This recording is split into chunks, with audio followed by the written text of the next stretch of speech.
एक खुले मिजाज की जिंदा दिल लड़की होती है जिसे उसके पापा ने फुल्ली सेल्फ इंडिपेंडेंट बनने के लिए सब कुछ सिखाया हुआ होता है। एक शाम पायल अपनी बाइक पर सीटी बजाते हुए कॉलेज से घर वापस पहुंचती है, जिसे देखते ही उसकी मम्मी गुस्से में पूरा घर सिर पर उठा लेती है। आ गई महारानी, बहुत बोलते थे मैं अपनी बेटी को सब कुछ सिखाकर दुनिया में मजबूती से खड़े रहना सिखाऊंगा, साथ में बेटी को लफंडर बनना भी सिखा दिया, ये नहीं बताया। क्या हुआ? आज ये कुकर इतनी सीटियां क्यों मार रहा है? सीटी? सारी फसाद की जड़ तेरी वो बाइक और सीटी है, उन्हीं से लड़के छेड़ती है ना तू? हाँ, ये तो गलत है। मुझे बताए बिना ही लड़का छेड़ दिया। हाय तौबा, ये कैसा पति और बेटी मिले हैं मुझे। अरे मम्मी यार, तुम ओवर एक्टिंग बंद करो। और मैंने कोई लड़का नहीं छेड़ा पापा। शिट यार। अच्छा मम्मी, आप पहले मुझे ये बताओ कि आपको ये सब बेकार बातें बताता कौन है? अच्छा, तूने कोई लड़का नहीं छेड़ा? अरे वही शर्मा आंटी, वही बताती रहती है, पर उसकी खबर तो मैं खुद ले लूंगी। अच्छा मेरी प्यारी बेटी, थक गई होगी ना, जा जाकर आराम कर बेटा। अचानक मम्मी को गर्म से नरम होते देख के पायल और उसके पापा कंफ्यूजन में एक दूसरे को देखने लगते हैं। आंखों से कुछ इशारे होते हैं और पायल वहां से चुपचाप चली जाती है। जिसके बाद रात को घर में सबके सोने के बाद दोनों पापा बेटी छत पर मिलते हैं। क्या खबर लाए हो? अरे तुम्हारी मम्मी तो हमसे भी तेज निकली, कोई खबर नहीं मिली। क्या यार पापा, पता नहीं अब मेरी मदर इंडिया कौन सा बम फोड़ेंगी। इसी के साथ दोनों अपने कमरे में वापस जाकर सो जाते हैं। अगली सुबह पायल जैसे ही कॉलेज जाने के लिए तैयार होकर कमरे से बाहर निकलती है तो उसकी मम्मी उसे लड़के वालों के सामने ले जाकर खड़ा कर देती है। जी, ये है मेरी बेटी पायल। थोड़ी चंचल है लेकिन बहुत नेक दिल और होशियार है। देखते ही देखते कुछ घंटों में पायल और शुभम का रिश्ता पक्का हो जाता है, जिसके कुछ दिनों बाद पायल शादी कर अपने ससुराल पहुंच जाती है। सोचा था मम्मी कोई बम फोड़ेंगी, पर उन्होंने तो सीधा मुझे उम्र कैद की सजा ही दे दी। बहू, अब उम्र कैद समझो या बम, रहना तो यही है, निभाना यही है, इसलिए छिछोरी हरकतें बंद करनी होगी। है? ये आप क्या बात कर रही हो? मैंने क्या किया? इतने मासूम ना बनो, मुझे तुम्हारे कारनामों के बारे में सब अच्छे से पता है। ऐसा बोलकर सास तो वहां से चली जाती है, लेकिन पायल सोच में पड़ी वहीं खड़ी रह जाती है। जिस पर शुभम उसके पास आता है। तुम मम्मी की बात का बुरा मत मानना, वो पड़ोस वाली आंटी ने उन्हें तुम्हारी बाइक चलाना, सीटियां बजाते हुए घूमना, बेधड़क सबसे बात करना वगैरह जैसी कुछ बातें बता दी है, जिसे सुनकर उन्हें गुस्सा आ गया है। पर फिक्र मत करना, धीरे धीरे साथ रहने से वो भी ठीक हो जाएंगी।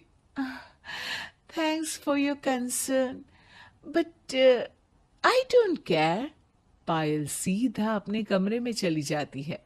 अगली सुबह कॉलेज जाने के लिए तैयार हो सीटी बजाते हुए कमरे से बाहर निकलती है, जिसे देख सास गुस्से से तिल मिला उठती है। महारानी, शादी के अगले ही दिन ये हीरोइन बनकर कहाँ चल पड़ी? और ये लफंगों की तरह सीटियां बजाना बंद करो। ये हमारा घर है, कोई सड़क नहीं जहां तुम आवारागर्दी करती घूमो।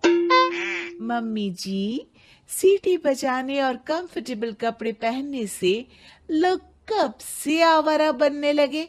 इसी के साथ सास बहू का युद्ध शुरू होने ही वाला होता है कि शुभम वहां पहुंच जाता है माँ उसका कॉलेज है इसलिए ऐसे तैयार हुई है। और पायल, तुम भी माँ को समझने की थोड़ी कोशिश करो ना प्लीज। सिचुएशन संभालकर शुभम और पायल घर से निकल जाते हैं। इसी तरह दिन बीतने लगते हैं, जिससे सास बहू की लड़ाइयों के बीच शुभम पिसता रहता है।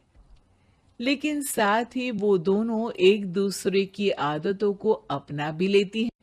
पर पायल का सीटी बजाना सास को आज भी नागवारा ही होता है। आसमान गिर जाएगा, धरती फट जाएगी, पर इसकी सीटी ना जी ना, कभी बंद नहीं होगी। अरे मम्मी जी, जब आप मेरे कुछ बोले बिना सीटी से ही समझ जाती हो कि मैं क्या बोल रही हूँ, फिर इसे बदलने की क्या जरूरत? यही तो हमारी यूनिकनेस है। पायल की बात से ज्यादा सहमत ना होते हुए भी सास हंस पड़ती है। उसी शाम पूरा परिवार घूमने जाने का प्लान बनाकर घर से निकल जाता है और उनके जाते ही घर में चोर घुस आते हैं। और तभी वो सब भी दोबारा घर के अंदर आते हैं बाहर से। क्या यार पायल, एक शाम भी फोन के बिना नहीं रह सकती थी क्या? घर में ही तो फोन है, कहाँ चला जाता? अब जल्दी अंदर जाकर अपना फोन लाओ, मम्मी और मैं यही बाहर वेट करते हैं। ज्यादा बोल रहे हो, देखो अब और धीरे काम करूंगी। ऐसा बोलकर पायल घर के अंदर जाती है और बहुत देर तक बाहर निकल कर नहीं आती। अरे ये तो सच में जानबूझकर लेट करने लगी। चल कर देखते हैं ना। दोनों जैसे ही मेन डोर के नजदीक पहुंचते हैं, उन्हें पायल के सीटी बजाने की आवाज सुनाई देती है। हमें लेट करके खुद मजे से बैठी सीटियां बजा रही है। अरे गधे, ये मजा नहीं सजा है, जल्दी से पुलिस को फोन कर। माँ की बातों से कंफ्यूज्ड शुभम उसे देखता ही रहता है। सास खुद ही पुलिस को फोन कर देती है। कुछ देर बाद वो दोनों पुलिस के साथ घर के अंदर जाते हैं तो पायल एक कुर्सी पर बंधी होती है और सास को देखते ही दोबारा सीटी बजाने लगती है। सीटियों की दुकान फिर से शुरू हो गई तू? और क्या इन सबको कह रही है कि चोरा है चोरा है? तुझे कैद किया है, थोड़ा तो तरस खाकर डर हमसे। और प्यार से क्या बोल रहा है इससे? अरे इसके सर पर बंदूक लगा, ठोक दे इसको। अरे चल झूठे, तेरे पास तो हथियार है ही नहीं। सास की बात सुन वहां मौजूद सारे इंसान हैरान रह जाते हैं और पुलिस तुरंत उन चोरों को अरेस्ट कर लेती है। आपको कैसे पता कि इनके पास हथियार नहीं है? अरे सीटी ने ही तो बताया।